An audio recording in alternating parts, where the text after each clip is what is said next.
Hello. Good morning and good afternoon. Welcome everyone to the Asian Youth Adaptation Forum. My name is Adriana Valenzuela. I lead the Youth Leadership and Education Program at the Global Center on Adaptation. GCA is an international organization that works as a solution broker. We establish partnership with different partners to accelerate adaptation action. And today is a very exciting day. We have young people from different countries in Asia and all over the world join the Asian Youth Forum. I want to welcome all of our speakers. We have speakers from Bangladesh, China, India, Indonesia, Nepal, Pakistan, and also the COP28 that this year will take place in Dubai. But also, welcome and a special and a warm welcome to all our participants. Thank you for joining in the live stream that we have in all the social media channels, but as well the ones that are joining this Zoom event. The Youth Adaptation Forum is part of a regional platforms that bring together young people, decision makers, and youth organizations to discuss three key points: how youth can contribute and what are the views and perspectives of young people related to the global goal on adaptation. The second is how youth can participate in the design and implementation of national adaptation plans, and also showcase how youth are leading innovative youth adaptation solutions.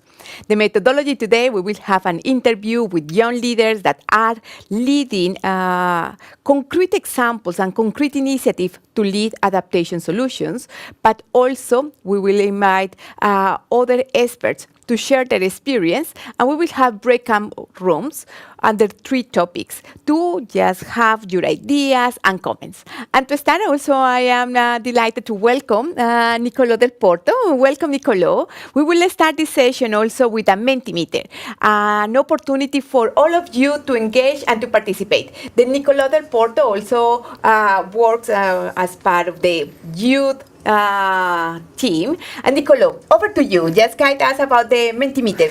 Thanks a lot, Adriana. Well, good morning and good afternoon, everyone.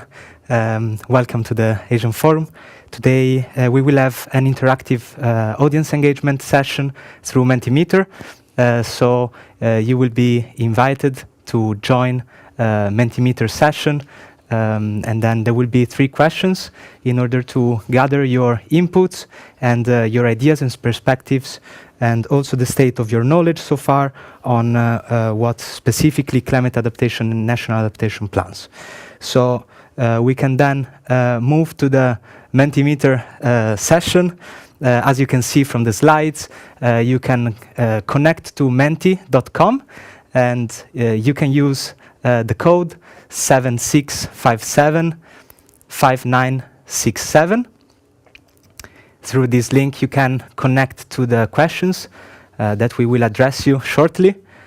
And we will have three questions. Then we will move to the panel discussion. But first, we are really interested in knowing more about what is your level of knowledge on climate adaptation and also national adaptation plans and other questions. So please connect to menti.com. The code is 76575967. We can then move to the first question. The first question is from 1 to 7.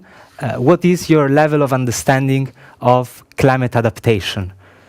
So, how much do you know about climate adaptation? How much do you feel confident regarding the topic of climate adaptation and climate action? We know we have two different main sectors of climate action, mitigation and adaptation. We will then gather your inputs on this question. We can see from the screen that overall the level of knowledge is more higher than average. So it's very happy. It's very nice to see 5.8 so far out of 7. Very high level of understanding of climate adaptation.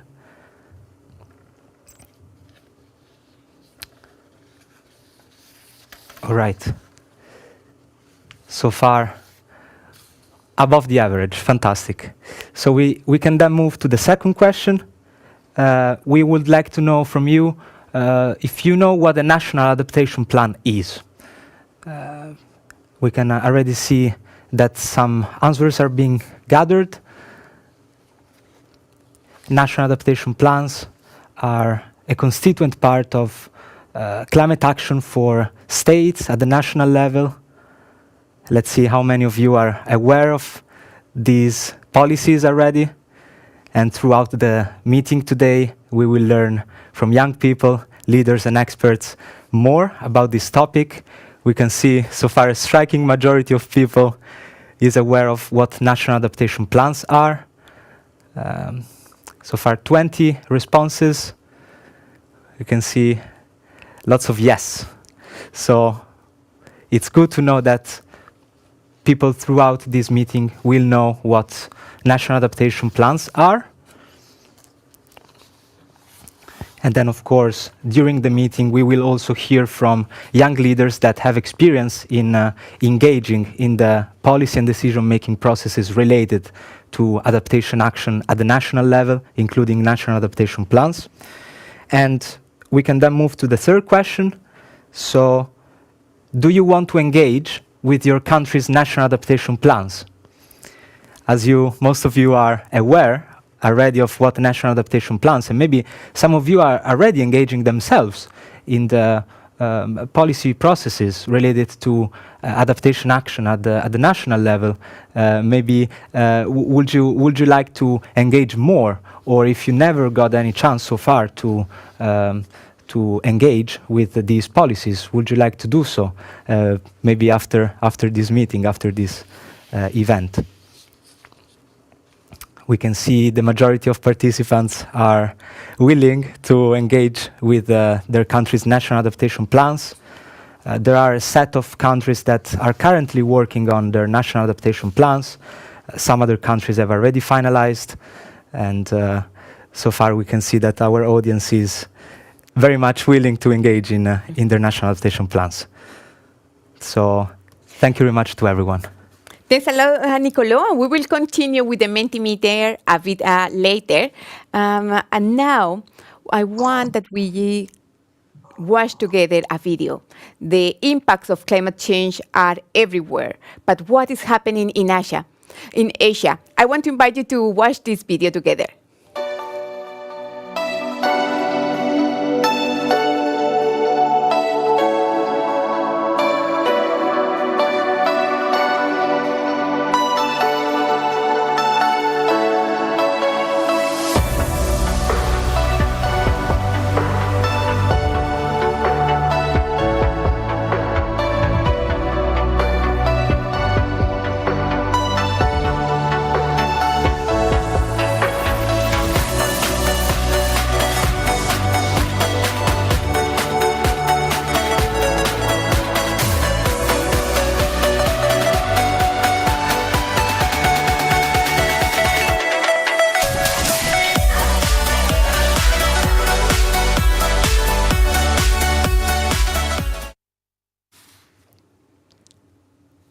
Thank you. I want to continue welcome all the participants that are with us in the Asian Youth Adaptation Forum. Welcome to all our speakers, but especially welcome to all of you, people that are joining different countries from Asia, but around the world as well.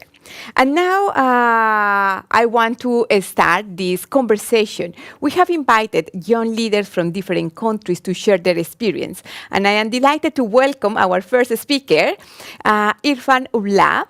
He is from Pakistan, and he was member of the Youth Advisory Panel that the GCA established in 2022. Then Irfan, welcome. I'm very happy to see you here. And also now Irfan is the regional coordinator for Asia of the Youth Adaptation Network, a platform that brings together more than 11,000 young people from all over the world. Then welcome Irfan. And I would like to start with you. Just share How did you get involved with the climate change issues? And also, what is the panel and what did you do last year? Thank you so much, Adriana, for having me, and also thanks a lot, Global Center on Adaptation, for believing in youth and not just working for youth, but working with youth. What motivates me to be on this climate arena? So from my childhood, I grew up with disaster happening around. I am from Pakistan, and Pakistan is among the 10 most vulnerable countries to climate impact. And recently, in 2022, we have a severe flooding which affect almost 70% of the country.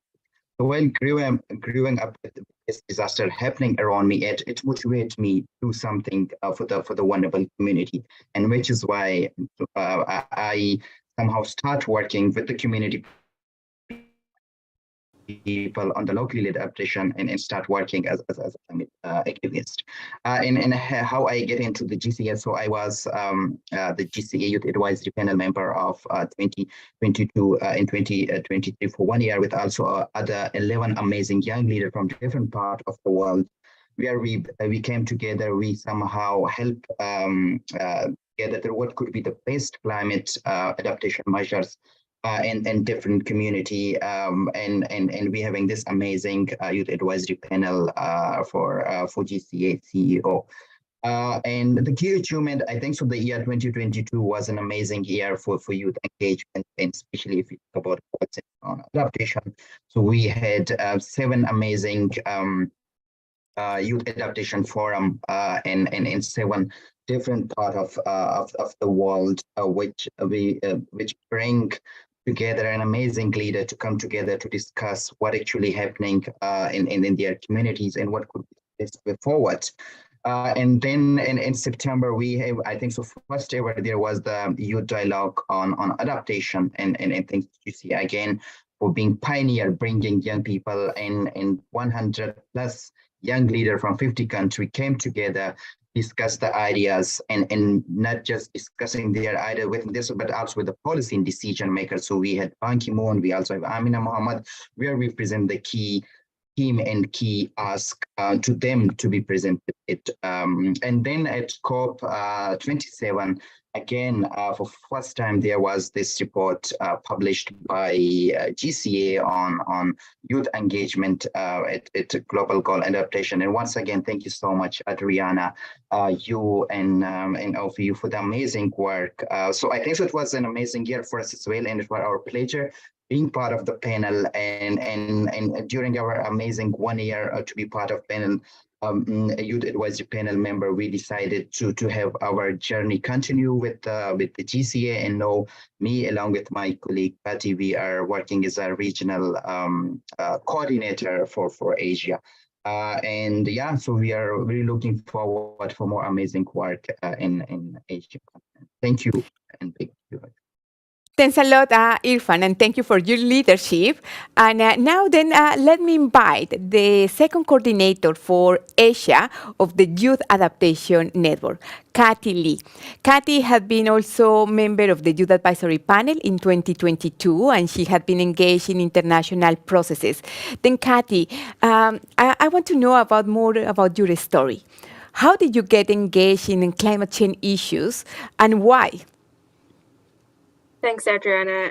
And hi, everyone. Great to see our Asia Youth Adaptation Forum happening second year in the role. And as Adriana mentioned, that I'm Kathy, and together with Irfan, we were previously youth advisors to Patrick, our CEO from Asia, and now coordinating the Youth Adaptation Network in Asia. And for those of you who we haven't met, I focus on civil society engagement and advocacy in multilateral environmental policy, especially gender and youth lens in UNFCCC, which is the UN Climate Convention processes. So I started when I was a teenager. I remember joining one UNFCCC meeting, not knowing what people were talking about and didn't understand the technical debates, but I think small things added up, and I realized that I really enjoy it. And despite multilateral policy might sound really boring to some people, so I started following the technology negotiations and intersectional work of the UN Climate Convention, and then realized that everything and all the topics are cross-cutting and interconnected, like finance, capacity building, loss and damage, gender, and of course, adaptation. So before I knew it, it was all over the place and I wanted to follow everything. So I guess to just summarize, my recommendation would for people to explore, what you might be interested in, try everything out and find out what you enjoy the most, whether it's at international policy or grassroots engagement or national policy making. So that would be my recommendation. Excellent, Kathy. And the Youth Adaptation Network is a platform to bring together young people from all over the world. And the Youth Advisory Panel, under your leadership, also took an initiative to develop a statement related adaptation finance. What is this statement? Can you just share with us what is that and how people can engage and participate? Yeah, sure. And for those of you who know, I am really excited about this. Just to provide some background information, in our last meeting with Patrick, we came up with the idea to do something around this agenda on international financial system reform because of the urgency and the actions that needed to deliver more and more equitable climate finance. And so we put together a draft statement, which is now open for consultation. I'm sure the GCA team will share the link in the chat. And also just want to take this chance to shout out to Ife and everyone from the team who contributed to this statement, just to share some key demands, and you can find the details, more details of our key demands, and also why we think the reform is needed, what is missing, and also what all the stakeholder groups are demanding from UN agencies, from governments, from private sector actors, and of course from amazing NGOs and civil society stakeholders. So just to summarize our key demands, we think reforming the financial system should be making sure that it's centered around, it should be just, it should be rights-based, it should be equitable and decolonial, and of course the aim is to scale up and speed up climate finance, and especially adaptation finance, including debt cancellation, phasing out fossil fuel, and of course recognizing the leadership of young people, civil society stakeholders, and increasing their access to climate finance, including an amazing example is GCA's Youth Adapt initiative. Yeah, that's just a brief key demands, and welcome any feedback from anyone interested. Thanks a lot, Kathy. And as you said, we need finance for adaptation action, but as well finance to support young people taking adaptation initiative. Then now from Kathy, that she's from China, we will move to another country in Asia. Then I want to invite Manav Khanna. He is from India, and he's currently member of the Youth Advisory Panel 2023. Manav had been also very active doing research. He just finalized his PhD on climate change, and he had been engaging with the academia and other stakeholders. Then Manav, I just want to know very briefly from you, how did you start and why did you start working with climate change and especially adaptation issues? And also, there are what is happening in India and how youth are contributing there in India to address this challenge. Thank you, Adriana, for having me here, and thank you for the nice introduction. So my journey with climate change started, I think, back in 2015 and 2016, when I just got a summer internship to do with the Ban Ki-moon, and it was in a Global Green Growth Institute in South Korea. It was a very fascinating experience for me that motivated me to start my journey on climate change and do actually what makes me like really motivated. And this is one of the reasons that I started doing my PhD, to have more analytical and to have deeper understanding of climate change issues. So I hope, like, my thesis is still under review, and it's gonna take some time for reviewers to have the final feedback. So what I did, I worked on understanding circular economy relevance to climate change mitigation, focusing also at the adaptation. I carried out a project in Ghana in which I understand like relevant stakeholders need, like a lot of stakeholders engagement regarding adaptation. what are the challenges they face, what are the interventions that we can provide, and what are the recommendations that come from the project. That's all part of my research topic, and that's how I got connected with the GCA last year. One of my future topic that I would like to see myself working on adaptation.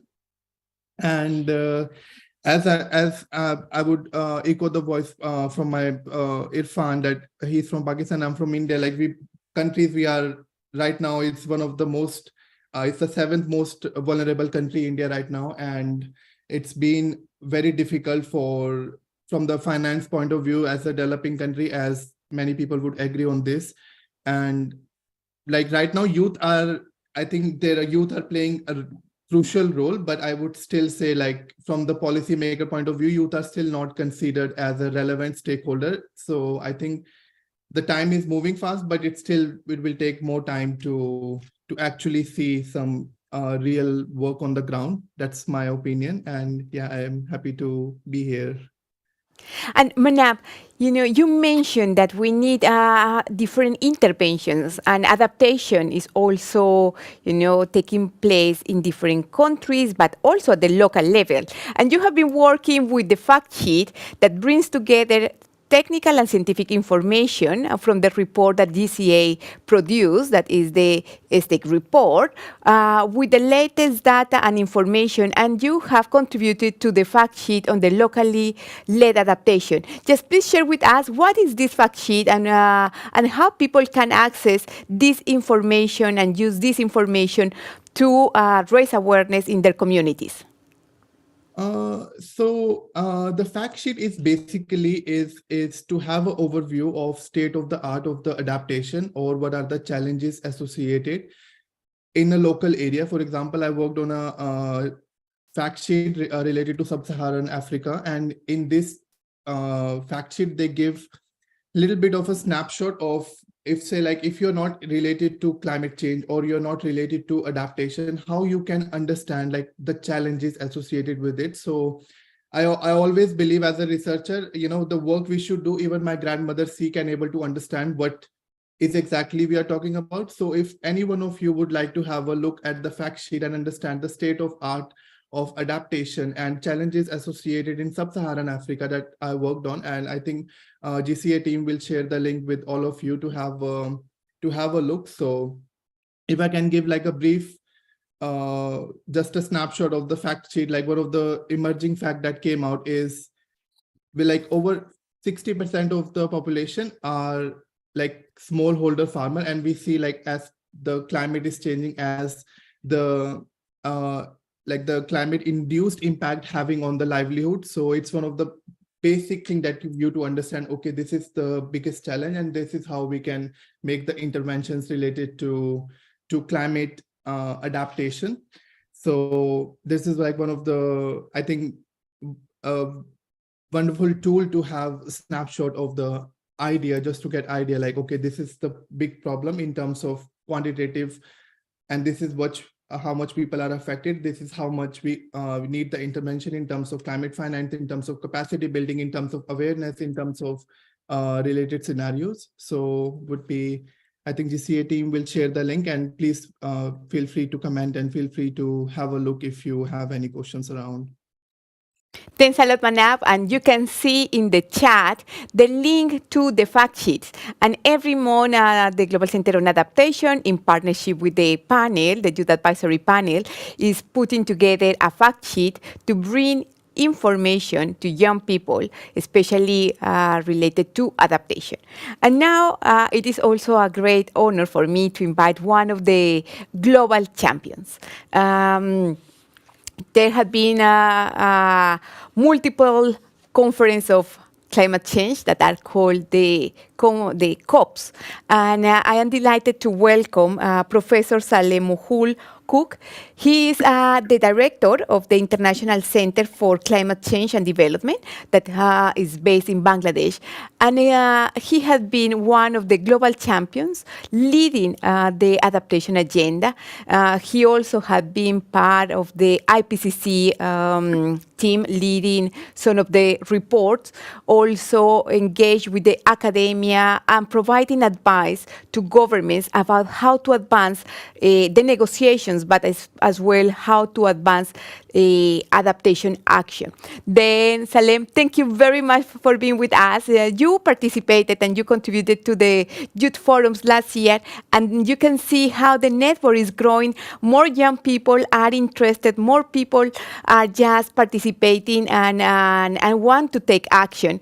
And since last year, what we have seen is the IPCC report launched the latest report this year with a general overview about what is happening, but also this message about the urgency.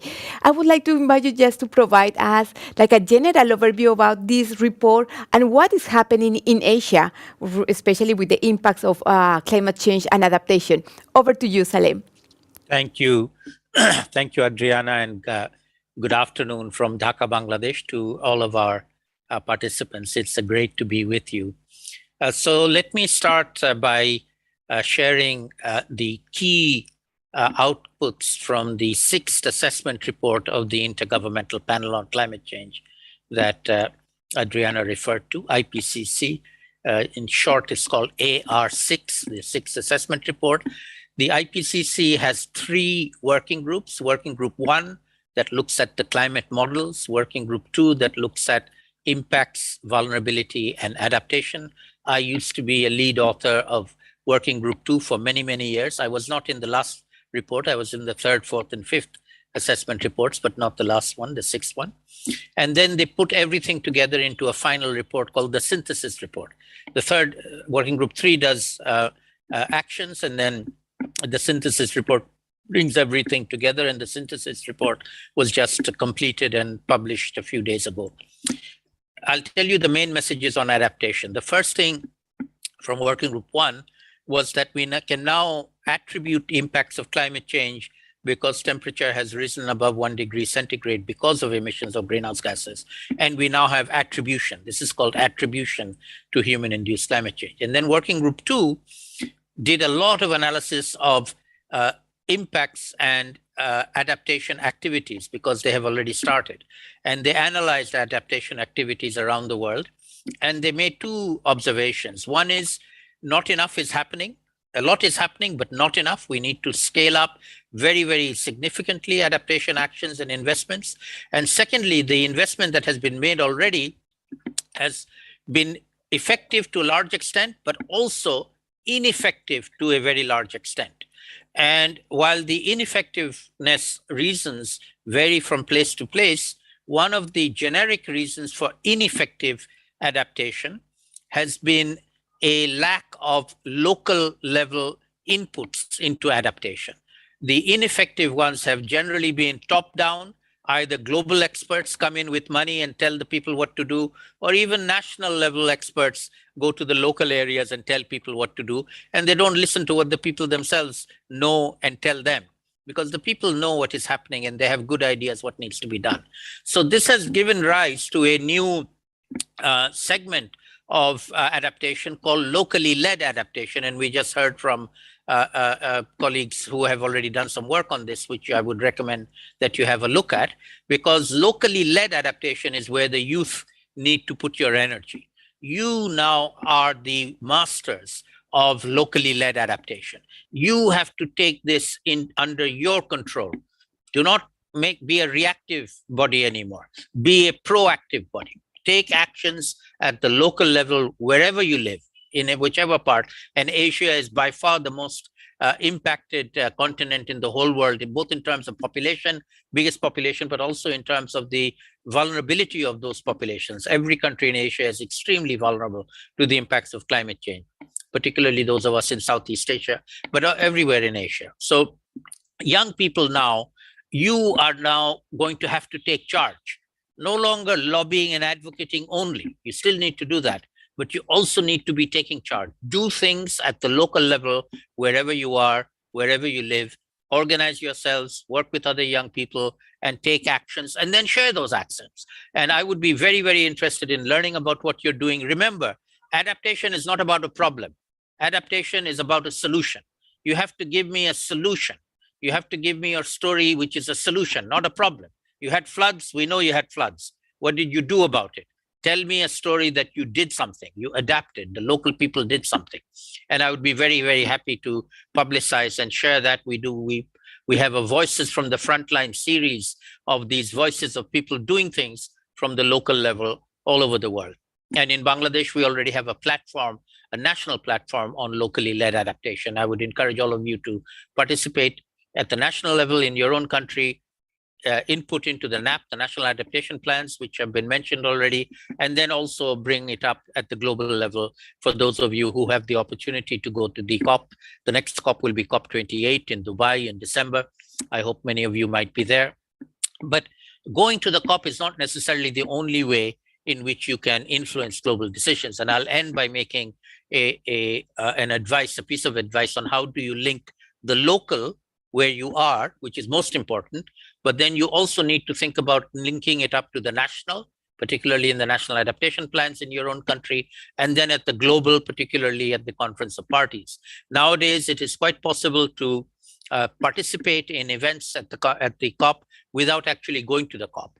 And if anybody is interested, I'll put a link in the chat room, in the chat box for you to contact me. We actually run a course at the COP every year. We've been doing it for the last few years, which we call Following the COP Without Going to the COP. So people think you have to be there to know what's happening. You don't have to be there. You can be there. Being there is good, but it's not necessary. You can follow it effectively if you know how to follow it. And so if you're interested in doing that for COP28, it's an online course. You can join it, and we give you instructions and information on a regular basis on what's happening, and then you can follow what's happening. So I'll stop there for now, Adriana. Thank you very much for inviting me. I hope that was useful. I'll put a few information in the chat for people to have a look at. Fantastic. Thank you very much. And before, I also have another question for you. You know, to move from the global level to the local level, and from the local level again to the global level. Then regarding locally led adaptation, I also want to invite all the participants to visit the GCA website, because the Global Center on Adaptation has also established the Global Hub on locally led adaptation. And we want to know what is happening, your stories, your good practices. Then it's an invitation to visit the Global Center on Adaptation website, and in the chat you can find the link. But then, Salem, you have been not only part of the IPCC report, but also you have played an important role in the negotiations. And last year we started this conversation about the global goal on adaptation. Young people from all over the world put together some recommendations that were presented last year in Rotterdam to decision makers, but the process continues. And I would like that if you could give us a general overview about what is happening related to the global goal on adaptation, what is happening in 2023, and what do we expect at COP28 related to the goal, and maybe the most important is how youth can contribute. Thank you very much, Adriana. I remember speaking to the Global Adaptation Network members about this the last time when you all met in Rotterdam. And I'm very glad that you took the initiative, the youth that were there, to give an input into the global goal on adaptation. This is something that was mandated. It's called the Glasgow Sharm el-Sheikh Adaptation Initiative, and it is already going on. A number of workshops have been done. Inputs are being given. The youth input was one of them.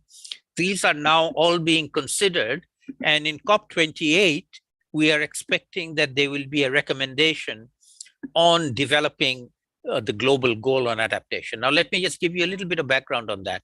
Firstly, the global goal on adaptation is mirrored on the global goal on mitigation, which is 1.5 degrees. That's the global goal. We achieved that in Paris. We agreed it in Paris. We are not likely to achieve it, unfortunately, but we agreed it. We also agreed in Paris that we will have a global goal on adaptation, but it's not so easy to have a global goal on adaptation. That's why we didn't have it in Paris. And then we took a long time figuring out what is it we can do those discussions are still going on. And what we have already come to the conclusion is there can not be a single global goal on adaptation. It's not like 1.5.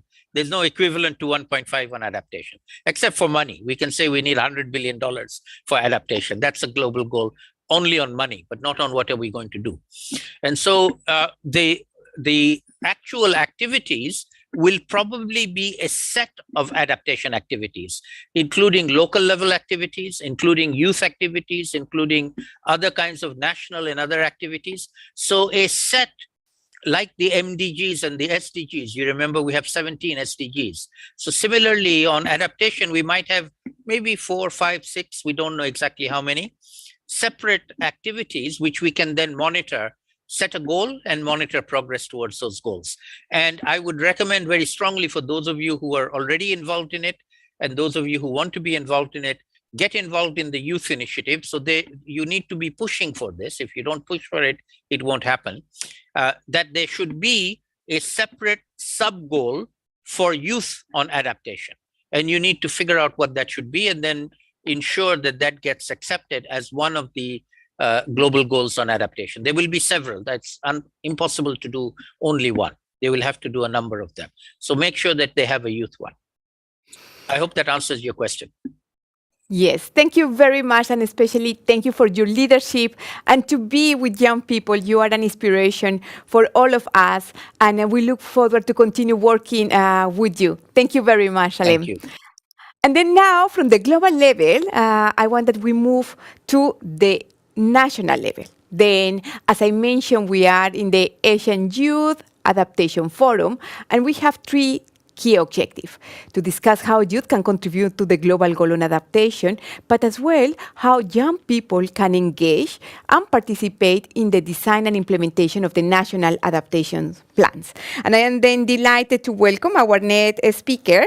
She is Dewi Sari. She is from Indonesia, another country that plays an important role and with multiple initiatives related to climate change adaptation. Dewi is working currently with the ICLEI, the international platform that brings together local governments, but also she has been part of the Climate Reality program that has been training young people in Indonesia. Over 1,000 young people have been trained, but also she has been engaged in multiple processes related to climate change. Then Dewi, welcome. I'm very happy to see you here at the Asian Youth Adaptation Forum. And I would like that you share with us, how do you think that young people can engage in adaptation policies, especially the national adaptation plans? Thank you, Adriana. Happy to be here. Hello, everyone. So just a little bit of introduction. I started my climate action journey since like 10 years ago. I work with the supporting Indonesian government as a communication officer to showcase the best story, best practice from Indonesia to the global community, like how we tackle the climate crisis and climate disaster in Indonesia. And back to your question, like how young people can engage in this process to involve and to engage in the national adaptation policy. First, we need to see like what young people already have, and then what young people need in order to involve in this process. So first of all, back to the Indonesian like case story, like we have a different community, different ethnic, also like also different stories. And also what young people need is also different from like the global south and the global north. So young people coming from like middle income family, low income family, and it's different what they have. But when we see like this younger generation, especially in Indonesia, they are more like aware about the climate disaster, the adaptation impact at this moment. Also because they have like more access to the information. Therefore, with the digitalization era at the moment, the young people in Indonesia, they have more access to the information to train themselves about the impact of the climate disaster at the moment. And also, for example, like so many young people coming from a different island, different province in Indonesia.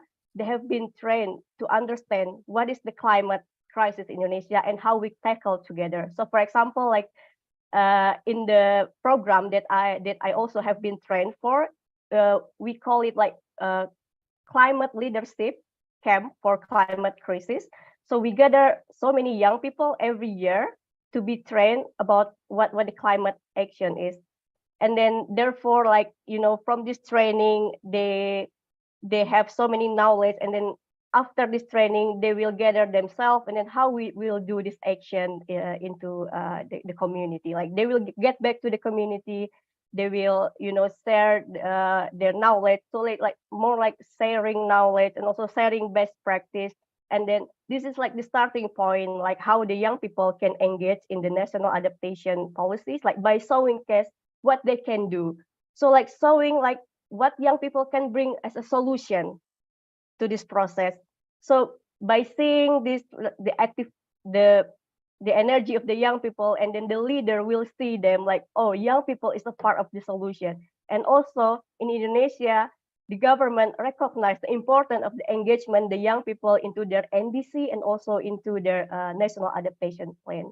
So that's the starting point from this process, how to engage into the national adaptation plans, Adriana. Thank you very much, Dewi. And then we will move with another leader from Bangladesh. We have the Youth Advisory Panel, and then I am delighted to welcome another member, Sadia Roti. She is member of the Youth Advisory Panel 2023. She is based in Bangladesh and also a leader. She has been just facilitating different initiatives, but also engage at the international level. Then, Sadia, I would like also to know from your experience, Bangladesh is also a very vulnerable country. Then how do you think young people can engage in adaptation at the different levels, and especially that you can share your experience working in Bangladesh?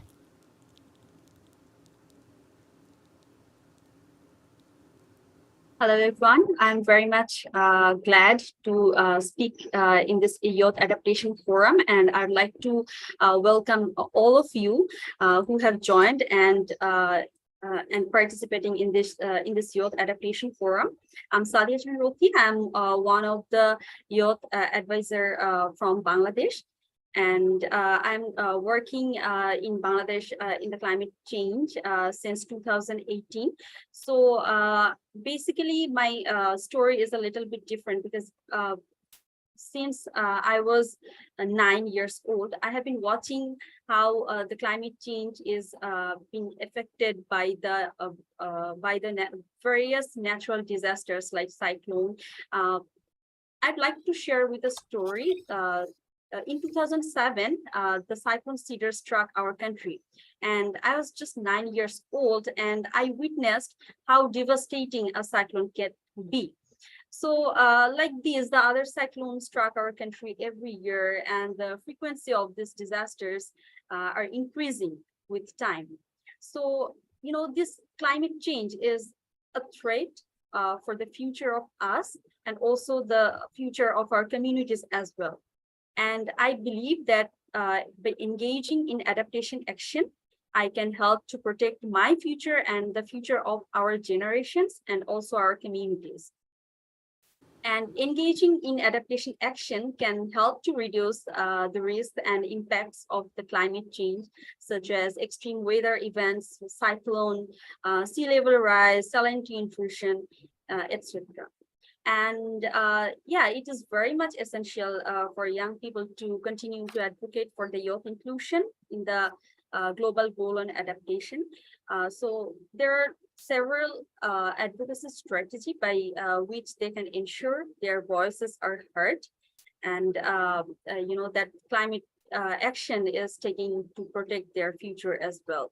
For example, raising awareness. We know that social media is a very strong tool for advocacy, and young people can share their story and experiences, how climate change is affecting them and their communities, and also to be involved in the global goal on adaptation. Young people can lobby the policymakers to involve them in the decision-making process. They can, for example, they can communicate and organize meetings with the policymakers to advocate for the youth inclusion in national adaptation plan in this or any other policymaking process. For example, during the formulation of national adaptation plan in 2021, there was a youth consultations in Bangladesh. So that kind of involved young people in the formulation of national adaptation plan. Also, the young people can form coalitions with other youth-led organizations across their country or region, and movements that may amplify their voices and increase their impact. Thank you very much, Sadia. And also, I want to share with all of you that the Global Center on Adaptation is working with young people to prepare a guide about how youth can participate in the design and implementation of the national adaptation plans. And this guide will include good practices from governments about how they have engaged young people, but also recommendations. And the guide will be presented at COP28. And this forum is the Asian Youth Forum, is part of a series of 6 regional events that will culminate and will contribute to the African Climate Summit that will take place in Kenya, but also to COP28 that will take place in Dubai. Then now what we want to do is to also hear from you. We want to know what is your opinion, what are your recommendations, your suggestions. Then we will have 3 breakout rooms where you will have the possibility to discuss. Then we will have one that is about young people shaping the international agenda. And this group will stay with me, and then also Nicolo Del Porto will support this working group. The working group number 2 will be youth participation in national adaptation policies. And we will be there, we will have 2 facilitators, Katia Lee and Sadia Roti. They will be facilitating. And we will have the 3rd group that will be about youth-led adaptation action. And we will have Irfan Ulab, but also Manam and Caroline, who is also working in these solutions. We will also showcase later one of the concrete solutions that have been implemented as part of the Youth Adapt competition. Then for this working group, you can identify in which group would you like to participate. In the working group at the international level, we will discuss about what are the points to engage youth in the international agenda and what are the recommendations for the global goal on adaptation. At the national adaptation policies working group, we want to know from you what are these best ways to engage young people in adaptation policies, but also if we are thinking about working with young people, what works well. And finally, with youth-led adaptation, we want to know what kind of solutions, initiative, projects are you implementing in your cities, in your communities, in your countries. Then let's move. We will have there 25 to 30 minutes to discuss, and after that we will return back. We will have, 20 minutes to discuss. I invite that one of the persons take notes and can report back to the group. Then let's start with the discussion.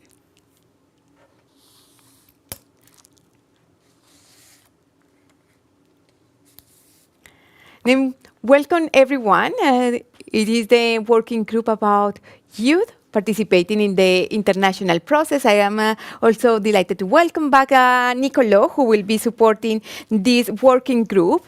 And young people play an important role shaping the international agenda. And I want also to invite Ravi Ud. He is from Nepal and he's the regional coordinator for the International Association of Students in Agriculture and other related issues. Then Ravi, from your experience and especially working with the International Student Association, how do you consider young people can engage in shaping the international agenda? Hey, hi, am I audible? Yes, we can hear you.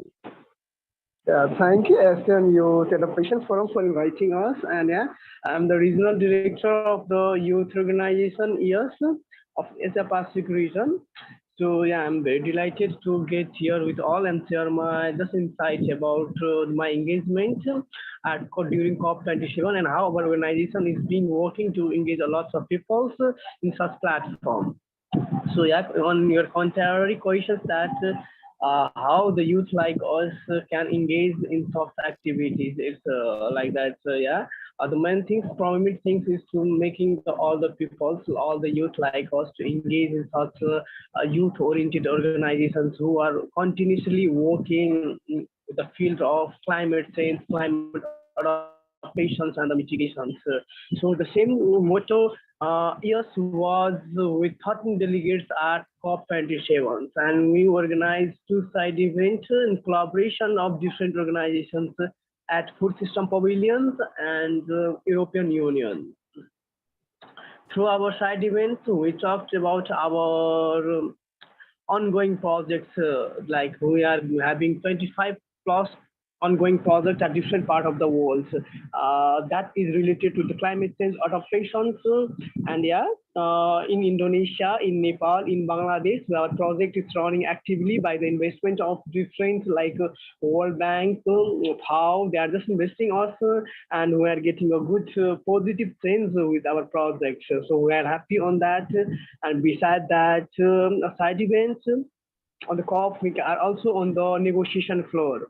One of the hot topic of today, like Chronobia, yeah, US was joined. US was joined on this negotiation as Chronobia work on agriculture, on a global initiative to acknowledge the potential agriculture that has motto of reducing the emission and other risks due to climate change in agriculture. So ES was there to negotiate, to prepare the agenda and discuss with other youth organizations like Asian Youth Adoption, like other young we are together there. Okay? So we spread the call to action as drafted with our independent committee, Food and Agriculture, Youth Institute. So we co-organize a lot of side events with other organizations. In this way, we just put the awareness program regarding our engagement in EOS with other youth organizations, and we collaborated a lot of organizations there. That's why we are engaging with lots of projects with by the investment, by getting a good fund from our partners. So yeah, yes, always flourish the new youth, always prepare the new projects, and are always eager to collaborate in such programs where we can meet a lot of youth organizations. Thank you for inviting us. It's all from the year. Thank you. Thank you. Very glad to know about this experience. And you are one of the association implementing concrete solutions at the local level. Then, but also from the action at the local level, influencing the decision-making processes at the international level. Then, now I want to invite others. There had been this platform to exchange knowledge, and one of the recommendations also from the other forums was to have a platform that can bring together young people from different countries to exchange this knowledge. Then who would like to continue sharing the experience?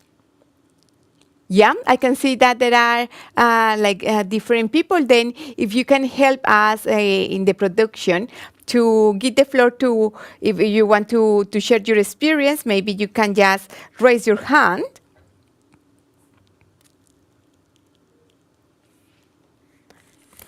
And I can see then that in the group was Desmond. Then Desmond, what is your experience? It is the Asian Youth Forum, but the recommendation is to have this platform to bring together young people from Asia. How the experiences and knowledge from Asia can also share with other continents. Desmond, you have been also part of the Youth Advisory Panel. What is your opinion on how youth can contribute to shape the international agenda?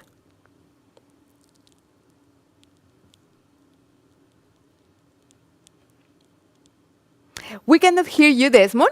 You are mute. Sorry. Yes, I'm sorry. I hope you can hear me now. Yes. Thank you very much, Adriana. Yes, this is Asian Adaptation Forum, and I am curious. As you can also see, we have a number of African youth also on this platform.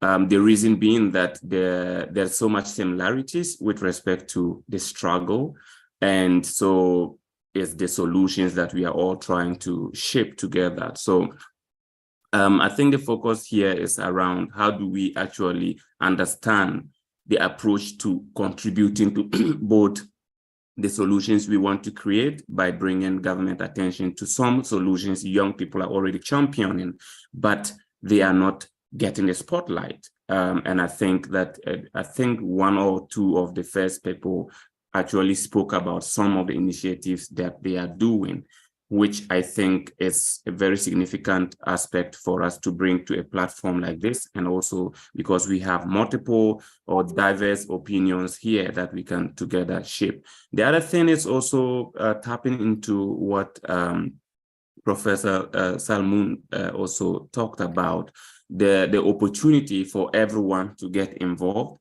but then the fact to understand, the opportunity for everyone to understand that this whole conversation on climate change adaptation, especially talking about the global goal on adaptation, demands variety of opinions and variety of solutions rather than a one strike kind of solution that fits all, that fits in all situations.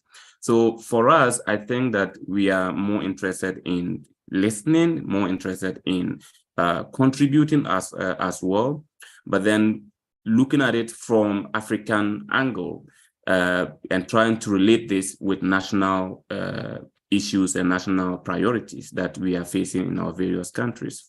Here in Ghana, particularly, I think we just ended a 3 weeks long National Climate Week, during which I led a number of sessions and young people to sort of define what is very relevant for young people, what is very relevant for different groups who are facing the climate impact from different aspects of the country, but also necessarily how do we mainstream that with the government decision going to big events like COP.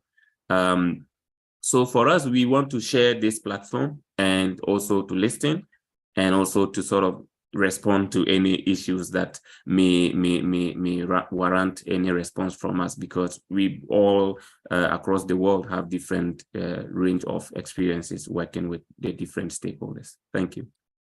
Fantastic. And also to mention that all these 6 regional youth adaptation forums will contribute to bring the youth perspective and youth voices to the African Climate Summit that will be taking place in Kenya in September 2022, and is also a milestone towards COP28. And we need more South-South cooperation and bringing these platforms to exchange knowledge from young people from Africa and Asia and other continents. I also can see from the chat that there is a very interesting experience in Bangladesh who is sharing about a model for rainwater harvesting. It is connected also about if there is this global goal on adaptation, what can young people suggest? And I think like concrete adaptation solutions and funding it has been highlighted there. Then Makami, from Bangladesh, would you like to share how this experience is in Bangladesh and how these kind of experiences are important to highlight at the local level to be considered for the international process, especially the global goal on adaptation? Over to you, Makami. Yeah, thank you so much for giving me floor. This is Makami Mahmood. I'm founder of Environmental Researchers BD Global Platform.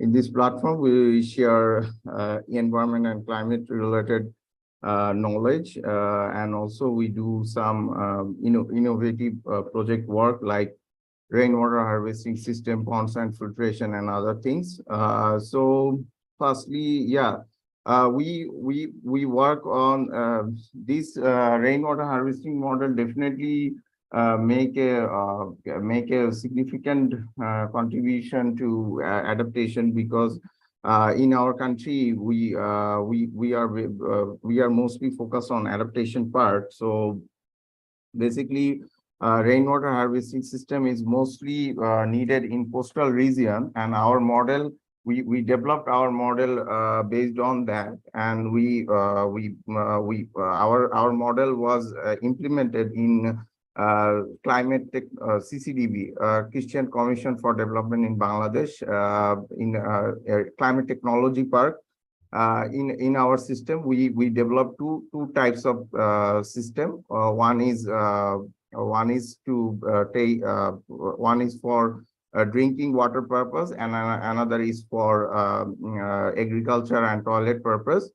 And it was successfully implemented and funded by CCDB, and we do our first consultancy work with them. And yeah, and this is we developed this model based on the coastal region and coastal belt people who are very much affected to water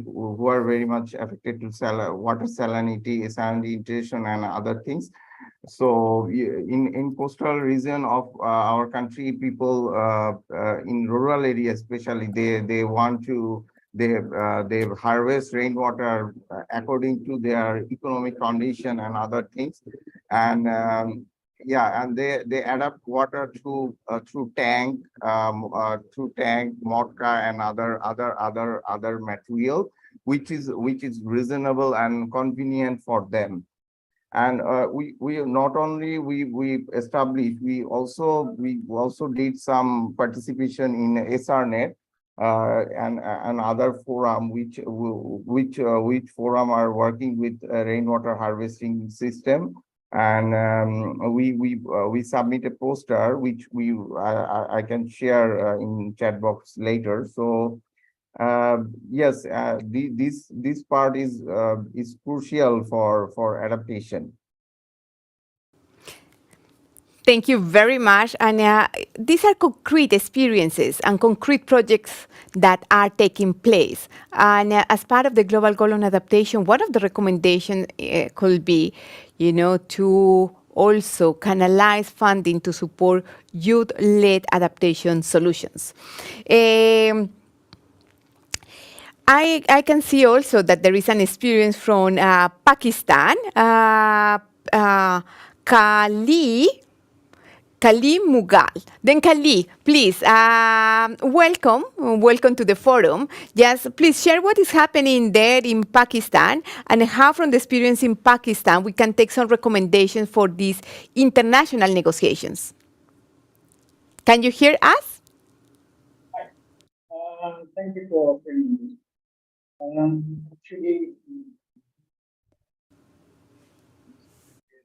yes, we cannot hear you very well. Just let's try again. Can you hear me now? Yes, much better. All right. We are actually working on. And we cannot see you. If you could turn on your camera.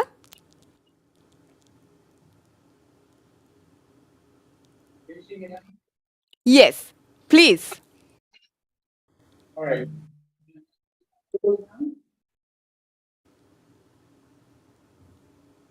Am I audible now? Yes, please share your experience.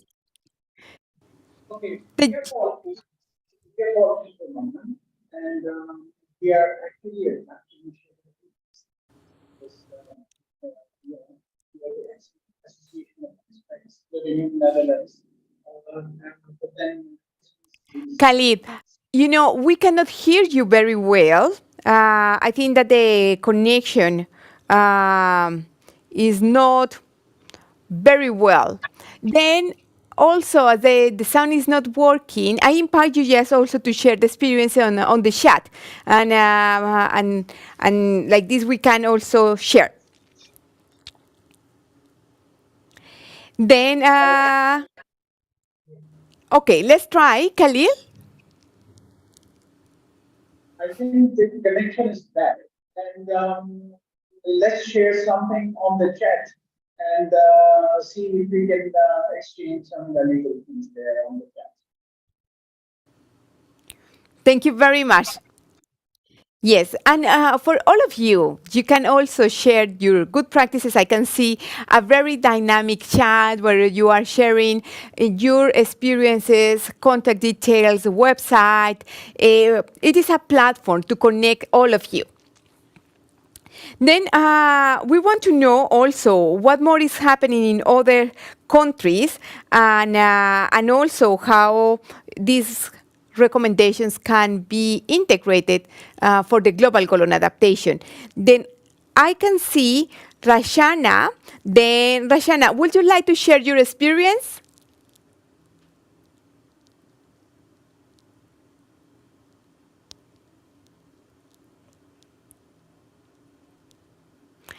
Rashana, can you hear us?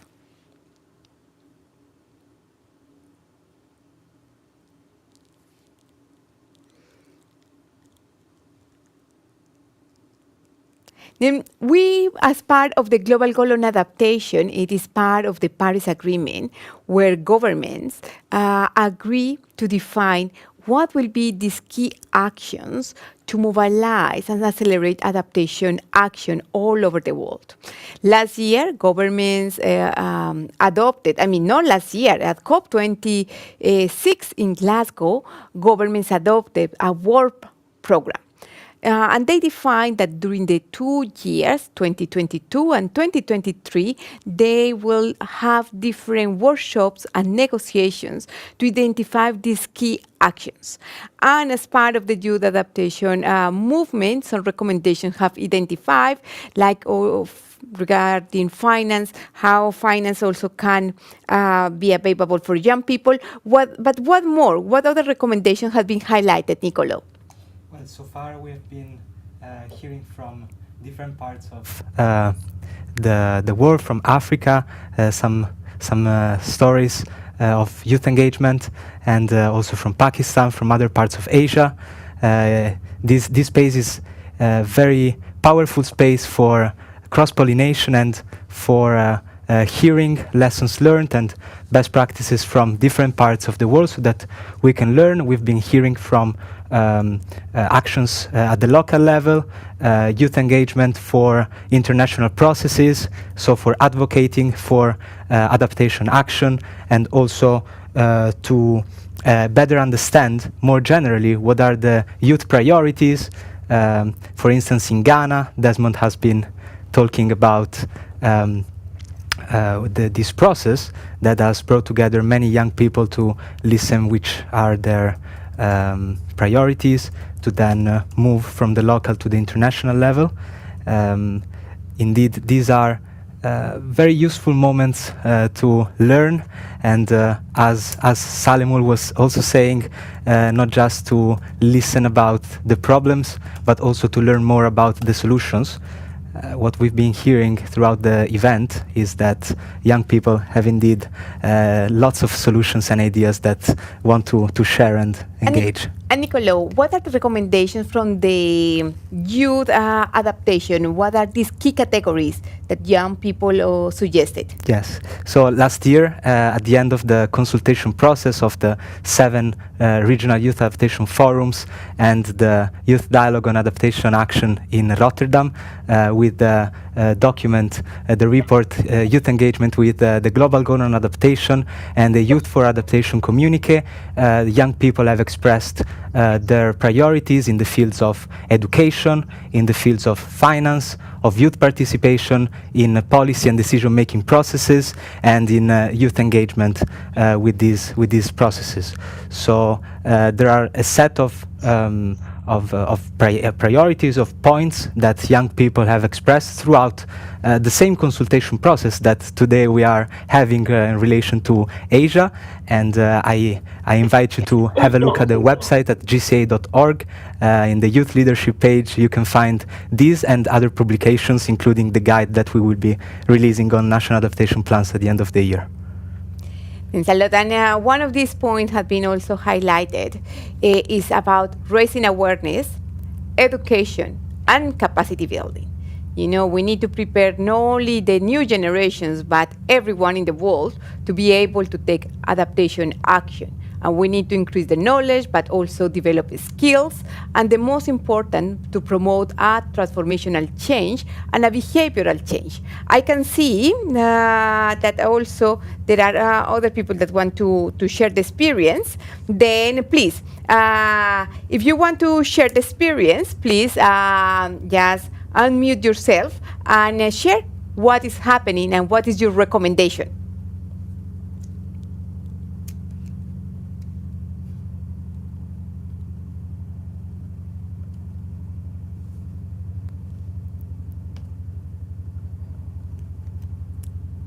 I can see that people are exchanging in the chat. Then all this will be part of the recommendations that will be presented at the African Adaptation, the African Climate Summit that will take place in Kenya. Then some of the recommendations have been already there, but we want to identify many other recommendations. And the Climate Change Conference, known as the COP, every year is taking place in a different country. Last year, it was hosted in Egypt, but this year is taking place in Dubai. And one of the key points that will be negotiated is about adaptation. And we want to that you share with us then how we can accelerate this adaptation action and these international policies and agreements, how this can also help young people to accelerate action at the local level. I see Maya Mohammed. Maya, would you like to share your experience? And especially just share with us where are you from and your experience.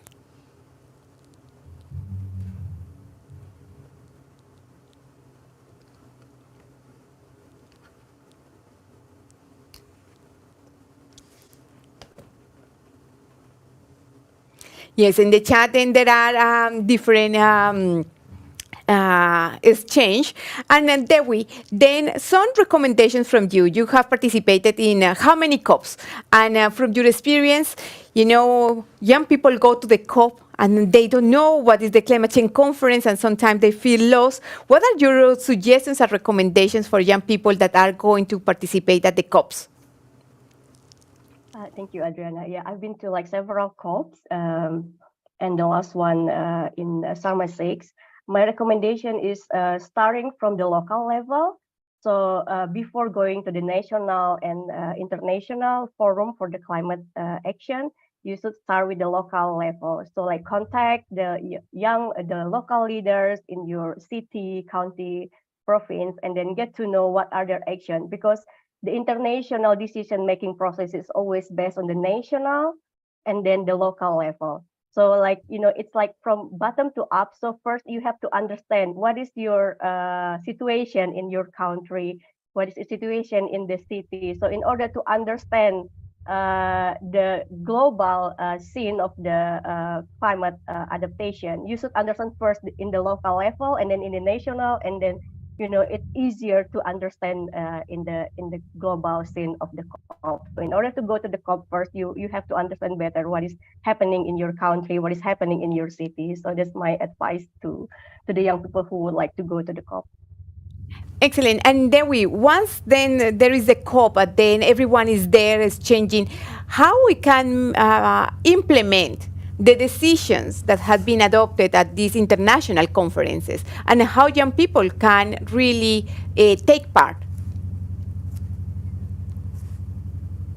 Yeah, the decision-making process in the COP is like very huge. It's like so many people coming from a different organization, different country.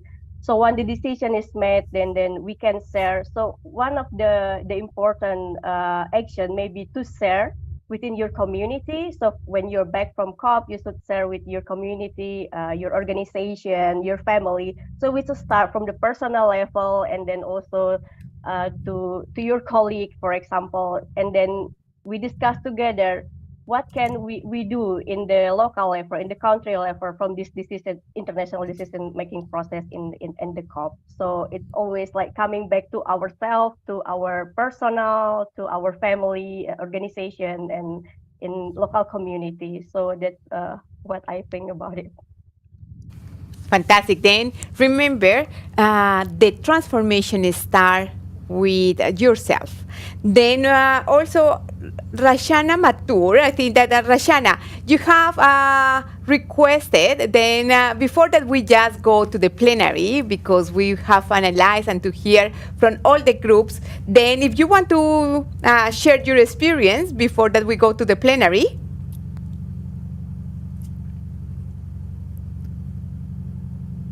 Yes. Hi. I just wanted to add that when we focus on locally led adaptation, it is important to include women because women are primarily responsible for providing water and are also affected by climate change comparatively to other groups. So I think it's important for us to create safe spaces for women to be able to participate in these meetings and to share their opinions, because sometimes culture and the social settings are not forthcoming for them to be able to share their ideas. So I think it is important for us to focus on how we can involve women effectively, and then as Devi said, to have more locally solutions at a local level, but also to include all the stakeholders, especially women and youth, definitely. Thank you. Thank you very much. The key role that young women and women play to accelerate adaptation action. And then I want to invite all the participants from all the working groups. We have 3 working groups, one discussing what is happening and what are the recommendations for the global goal on adaptation, and especially the international level. The other one is related to youth participating and engaging in the design and implementation of adaptation policies, national adaptation policies, and especially the national adaptation plans.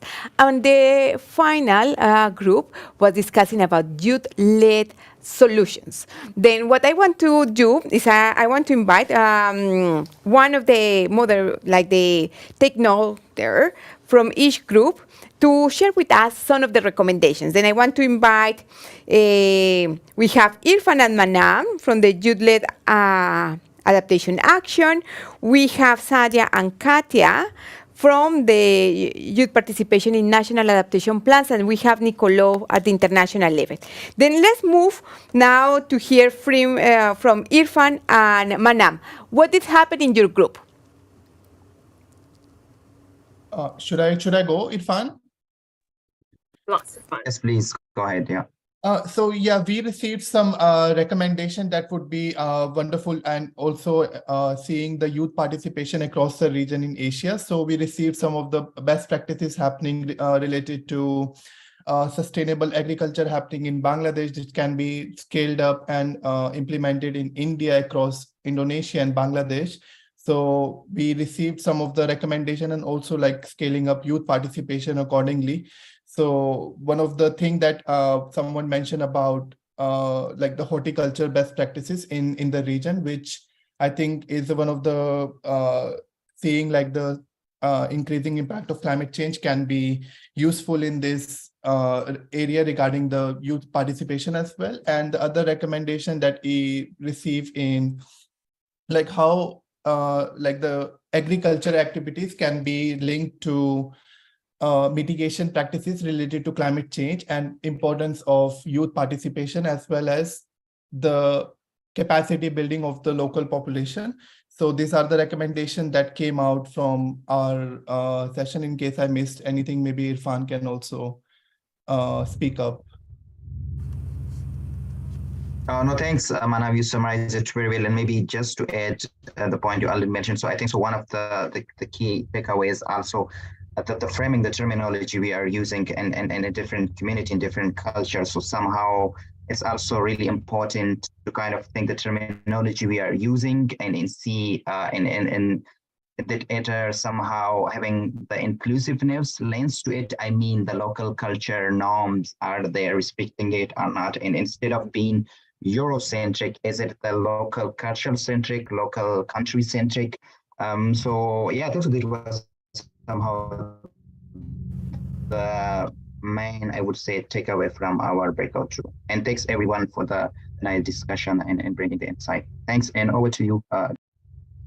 Thank you very much, Manav and Irfan. And let's move with Kathy and Sadia. What is happening in your group? Great, happy to briefly summarize, and Sadia can jump in to add. I'm just still trying to digest all the discussions in our group, and I think I really enjoyed it and feel very energized. So just to summarize, we had amazing young people focusing on adaptation at rural level, but also ones working on interlinked areas like action for climate empowerment and water management systems. And we had participants from countries across China, but also other continents. To briefly share, we discussed topics including how their work experience with governments and linking governments with supporting national governments to work with young people on water, on health, and also other participants worked with university networks to engage young academia and students. And we also discussed how water links to challenges like geopolitical conflicts. And in terms of what's needed, a few suggestions came through. One is dialogue to build capacity for young people, bring them to policymaking in order to integrate stronger youth engagement and considerations in their national determined contributions, which will be updated by 2025. And also it's important to make sure that the global goal on adaptation is local oriented and will have comprehensive indicators considering different national circumstances, which I think Salim has always been talking about that. And also thirdly, building bridges between young people and other stakeholder groups, including businesses, governments, academia, and other organizations. And four, form coalitions with youth organizations, which I think is exactly what the Youth Adaptation Network is hoping to support. And also, we're also hoping to amplify voices of different movements through the network. Hope that summarizes most, if not all, the discussions. And Sadia, feel free to add if I missed anything. Thanks. Hi, Kathy. You have covered it all. Thank you so much. Fantastic. And now we go to the final group, then Nicolo. What did happen? Yes, so in our group, there was lots of engagement discussing about actions that can be taken not just at the international level, but mostly at the local level. We heard some success stories from Asia and from Africa related both to adaptation policies and engagement and adaptation action. In particular, we heard from ERDB, that is an organization that is working in rainwater harvest systems, and we heard the importance of these adaptation practices in countries that are so affected by natural disasters, such as Bangladesh and other parts of Asia. We heard from Africa, from Ghana, consultation processes for learning more about the needs and the priorities of young people in the continent. And then we also learned more about the importance of scaling up from the local up to the international level these actions and these ideas, and especially how how can it be so important to tap into the international level, the international processes such as the Global Goal on Adaptation, and from there really having an impact at all levels of both policy and action. And lastly, we also heard some stories from COP. How can young people engage at COP and in other international negotiations and processes? And really the importance of, even in these international gatherings, pushing for locally led solutions and adaptation actions. Thanks, Adriana. Then thank you to all of you. And we want to continue, that you continue engaged with the Mentimeter. Remember that you can use your mobile phone and your laptop to share your perspective. And then, Nicolo, what are the last questions that we have for the Mentimeter? Yes, so lastly, we have 4 questions. Now that we heard more about national adaptation plans, international policies, actions, we want to hear from you. What are your messages for policymakers, for decision makers? The first question that we want to hear from you is, what's your message to decision makers on the Global Goal on Adaptation? So we heard so far the importance of this process that is currently ongoing, and it will be finalized this year. The outcomes will be presented at COP28. There are still some workshops going on in which organizations, networks can influence and give their perspectives on the Global Goal on Adaptation. So we and are. What is the number? How people can just connect with the Mentimeter? What number they can use if they have? So the number is 7576 57 5967. Thanks, Adriano, for reminding. You can connect on menti.com. You can use the code. It is the same as the beginning of the session. If you were connected already, it's 7657 5967. So the first question is, what is your message to decision makers on the Global Goal on Adaptation? And we see in one word. In one word, indeed. So we see already some answers. We can see listen to young people. We are now receiving more answers. Some people are expressing the need for measurements, indicators on vulnerabilities and needs of young people. Something very important is the indicators for measuring the impact of policies. We see startups, innovation, network. We see economic opportunities, data, more adaptation finance. All these input that you are giving through the Mentimeter will be gathered by the youth team and will help us building our initiatives, including the guide and the submissions. We will receive your ideas. We see lots of interactions, local context-based, youth inclusion, youth finance. These are all determinant points that hopefully will manage to go through the negotiation processes for the Global Goal on Adaptation. We can now move to the second question. So we are very interested to know from you, what is your message to decision makers on adaptation finance? We've been hearing throughout the event today on the campaign that the Youth Adaptation Network and the Global Center on Adaptation Youth Leadership and Education Program are pushing forward for aiming at gathering more adaptation finance with the focus on young people's needs, young people's priorities. We see the first interactions. We've been hearing from members of the Youth Advisory Panel and regional coordinators about this initiative. So we see some monitoring and evaluation, funds, to see actually the impact that these fundings will have on the lives of young people.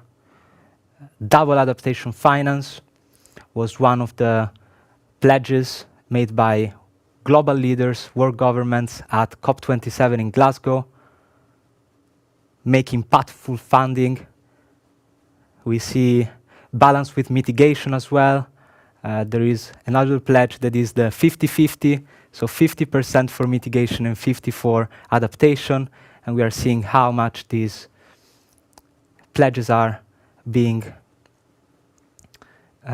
discussed at the international level, more focus on the global south and make promises into reality. I think these are all very, very powerful recommendations from young people. We can then move to the third question. So what do you need? What are your needs to engage with your country's national adaptation plans? So throughout the event today, we've been learning more on what national adaptation plans are, what is the importance of NAPs in country planning, development, implementation of adaptation policies at both the local and the national level. We see definitely capacity building is one of the most urgent needs from many young people. Hopefully these and other events from the Global Center on Adaptation will provide you with more knowledge and more tools for engaging at the national level, and not only with your policy makers and decision makers. We see access to decision-making spaces. We know that especially young women are disproportionately taken away from policy and decision-making spaces. We see local priorities, the importance of youth councils and other youth-led policy and decision-making spaces to provide people with more tools and impactful accessibility and many others. So thanks a lot for your input. And the last question that we want to ask you is, what do you need to take local adaptation action? Many speakers today have talked about the importance of locally led adaptation action, especially we know that in Asia this is something particularly impelling and also somehow brought forward, for instance, by the Global Center on Adaptation with the local hub, the Global Hub on Locally Led Adaptation in Bangladesh, in China, many other parts of Asia and the Pacific region. The needs to take local adaptation action are funding. We see the recognition of young people in the policy decision-making spaces, collaboration. This is another topic that we've been hearing by many speakers today, the importance of networking, and hopefully the Youth Adaptation Network will support these efforts, advocacy and voice, intergenerational equity, and many others. So thanks a lot for your input. Thanks a lot to all of you. And I want to invite you, if you are not part of the Youth Adaptation Network, please join the Youth Adaptation Network, and there are multiple opportunities for you to engage. This is the Asian Youth Adaptation Forum, that is a series of events. The next event will be the America's Youth Adaptation Forum that is taking place on the 17th of May. And also we will have one that will be hosted in the framework of the Climate Change Conference that will take place in Bonn in June. There will be another one for Africa in June, July, and we will finalize with MENA. And all these regional forums, I'm to get the input and perspective of young people to also be presented to the decision makers at the African Climate Summit taking place in September, and also to the COP28. Then now that we are also talking about the COP28, I want to invite you with a message that we have from Her Excellency Mariam bint Mohammed Al-Meheri. She is the Minister of Climate Change and Environment and is part of the COP28 presidency. COP28 will take place in Dubai this year. Let's watch together this video. Your Excellencies, our young leaders, ladies and gentlemen, it is a pleasure to address you today, and I thank the Global Center on Adaptation for inviting me and for the hard work they do to make the world a safer and sustainable place in light of the fast-progressing climate crises. The MENA region is among the world's most vulnerable to climate change, with projections of even higher temperatures and increased water stress. Raising our region's climate adaptive capacities is a priority that can only be achieved with the help of our youth. For young people, it's personal. It's their future at stake. Their determination to be engaged in developing climate change adaptation solutions that prepare us what's to come is evident. But it's the responsibility of those at the helm to give them the opportunity to be in charge of their own future and make sure their voices are heard when charting a global roadmap to a climate-resilient future. With the UAE hosting COP28 in 2023, we are committed to ensuring a meaningful participation and inclusion of youth into decision-making processes. We will make sure young people are present at the negotiation table, side by side with our senior government officials. We believe the young generation has the right to have a say in shaping its future. At COP28, we will have the first global stocktake of the Paris Agreement, and we must implement it effectively, as it will be one of our main pillars of delivery. As part of the process, we will review the global progress on the global goal on adaptation to know exactly where we stand and inform our next steps.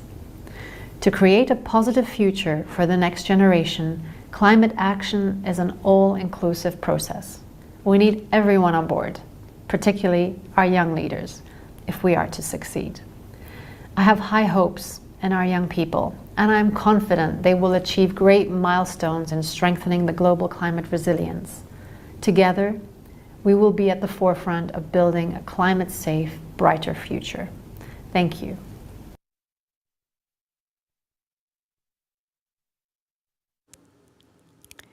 And thank you very much to all of you for participating in the Asian Youth Adaptation Forum. As I mentioned, please continue engaged with the Youth Adaptation Network, register if you are not a member yet, and also you are welcome to participate in the next Youth Adaptation Forums. Thank you to all our speakers. We have speakers from Bangladesh, China, India, Indonesia, Nepal, Pakistan, and the COP28 presidency. And especially thanks to Irfan, Kati, Sadia, Manam, Dewi, Nicolo, and Ifa. All of you are making this transformation possible, and we need everyone engaged to be part of the solution. Then we look forward to continue working with you, and one of the key messages is we don't have time. We are in a climate emergency time, and young people can be this force that drives transformation. Thank you very much, and we look forward to seeing you in the next Youth Adaptation Forum in May.